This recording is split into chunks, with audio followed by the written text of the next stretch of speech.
Bagaimana mungkin sebuah negara yang diberkahi emas, minyak, gas, hutan, dan kekayaan alam tak terbayangkan justru terpuruk dalam kemiskinan dan konflik yang tidak ada habisnya? Fenomena ini terjadi di banyak negara di dunia, dan semakin kita melihat lebih dekat, semakin jelas pola tragis yang terulang. Ambil saja contohnya Afrika.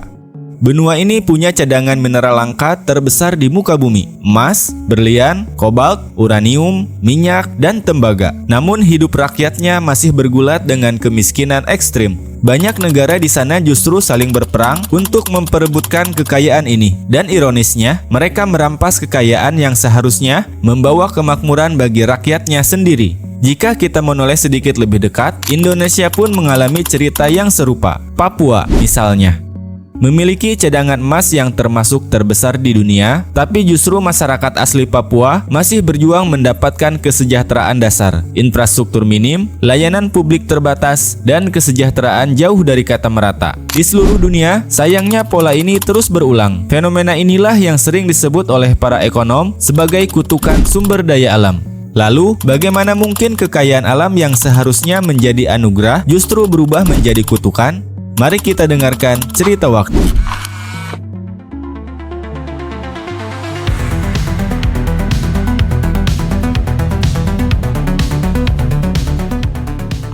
Selamat datang kembali di Cerita Waktu. Secara logika, memiliki cadangan sumber daya alam yang melimpah seharusnya menjadi tiket menuju kemakmuran. Kekayaan mineral, minyak, gas, dan hutan bisa menjadi mesin ekonomi yang menghasilkan pendapatan negara dalam jumlah yang sangat besar. Namun, sejarah modern membuktikan sebaliknya. Negara-negara dengan sumber daya alam berlimpah seringkali mengalami pertumbuhan ekonomi yang lambat, tingkat korupsi yang tinggi, konflik politik, hingga ketidakstabilan sosial yang berkepanjangan. Fenomena ini disebut kutukan sumber daya alam, sebuah paradoks di mana kekayaan alam tidak membawa kemakmuran, melainkan sebaliknya. Lalu, apa sebenarnya yang membuat kekayaan alam bisa berubah menjadi kutukan?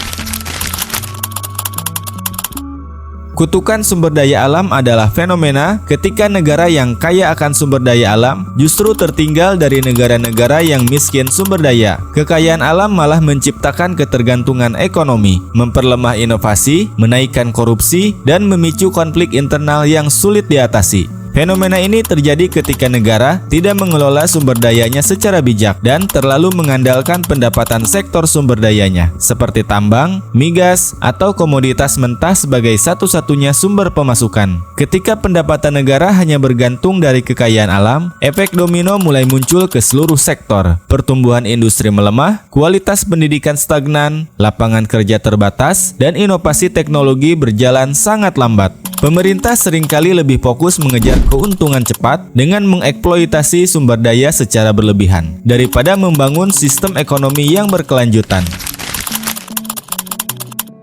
Kutukan ini tidak muncul begitu saja pada negara dengan sumber daya alam yang melimpah. Setidaknya, ada beberapa faktor besar yang membuat negara kaya sumber daya alam terjebak dalam kutukan ini. Pertama, adalah ketergantungan ekonomi yang berlebihan. Ketika hampir seluruh pendapatan negara hanya datang dari minyak, emas, atau gas, maka ketika harga komoditas global jatuh, seluruh ekonomi ikut runtuh. Negara seperti Venezuela pernah merasakan ini. Ketika harga minyak dunia anjlok, perekonomian mereka hancur, bersama hancurnya nilai mata uang dan stabilitas sosialnya. Kedua, kekayaan sumber daya alam seringkali menyebabkan eksploitasi yang berlebihan. Ketika tambang digali tanpa batas, minyak dipompa terus-menerus, dan hutan ditebang habis-habisan, negara hanya memikirkan keuntungan jangka pendek tanpa mempertimbangkan dampak jangka panjang. Kerusakan lingkungan, perubahan iklim, dan kehancuran ekosistem menjadi masalah besar yang harus ditanggung oleh generasi berikutnya. Ketiga, muncul korupsi dan tata kelola yang buruk. Ketika sumber daya alam menghasilkan uang dalam jumlah besar, hal ini menarik godaan yang luar biasa bagi elit politik dan ekonomi. Dana yang seharusnya kembali kepada rakyat malah masuk ke kantong pribadi pejabat, pengusaha, dan kelompok yang berada di lingkar kekuasaan. Contohnya pada kasus korupsi tambang timah di Indonesia dengan kerugian yang mencapai 271 triliun rupiah. Keempat, terjadi kurangnya diversifikasi ekonomi. Negara yang terlalu mengandalkan sektor tambang seringkali gagal membangun industri lain seperti manufaktur, teknologi, atau pertanian modern. Akhirnya, negara menjadi ketergantungan pada satu sektor saja. Dan ketika sumber daya alam menipis atau harga jatuh, tidak ada sektor lain yang mampu menopang ekonomi.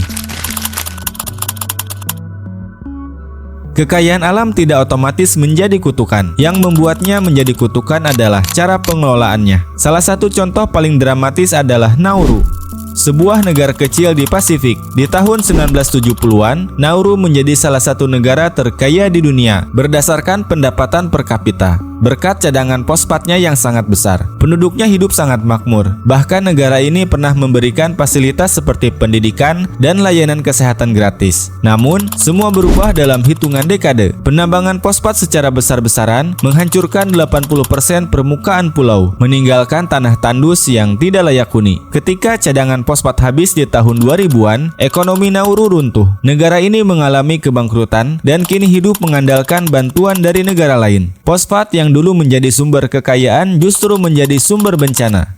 Di Afrika, fenomena ini bahkan lebih tragis. Negara seperti Republik Demokratik Kongo kaya akan kobalt, emas, dan berlian. Namun, mereka hidup di bawah bayang-bayang konflik bersenjata, eksploitasi anak, dan kemiskinan ekstrim. Kekayaan sumber daya yang melimpah membuat negara ini menjadi ajang perebutan kekuasaan, baik oleh kelompok bersenjata lokal maupun perusahaan asing. Namun, kutukan sumber daya alam bukan takdir. Ada negara yang bisa mengelolanya dengan baik dan keluar dari jebakannya. Salah satu contohnya adalah negara tetangga kita, yaitu Malaysia. Negara ini memiliki kekayaan migas dan kelapa sawit yang besar, hampir mirip dengan Indonesia. Namun, Malaysia berhasil keluar dari jebakan ketergantungan dengan membangun sektor industri dan teknologi. Mereka mendorong diversifikasi ekonomi, menumbuhkan perusahaan-perusahaan besar, dan meningkatkan kualitas sumber daya manusia. Alih-alih hanya fokus pada sumber daya alam, Malaysia membangun industri elektronik, otomotif, dan manufaktur yang kini menjadi tulang punggung ekonominya. Lalu, bagaimana dengan Indonesia? Apakah kita sudah terbebas dari kutukan ini?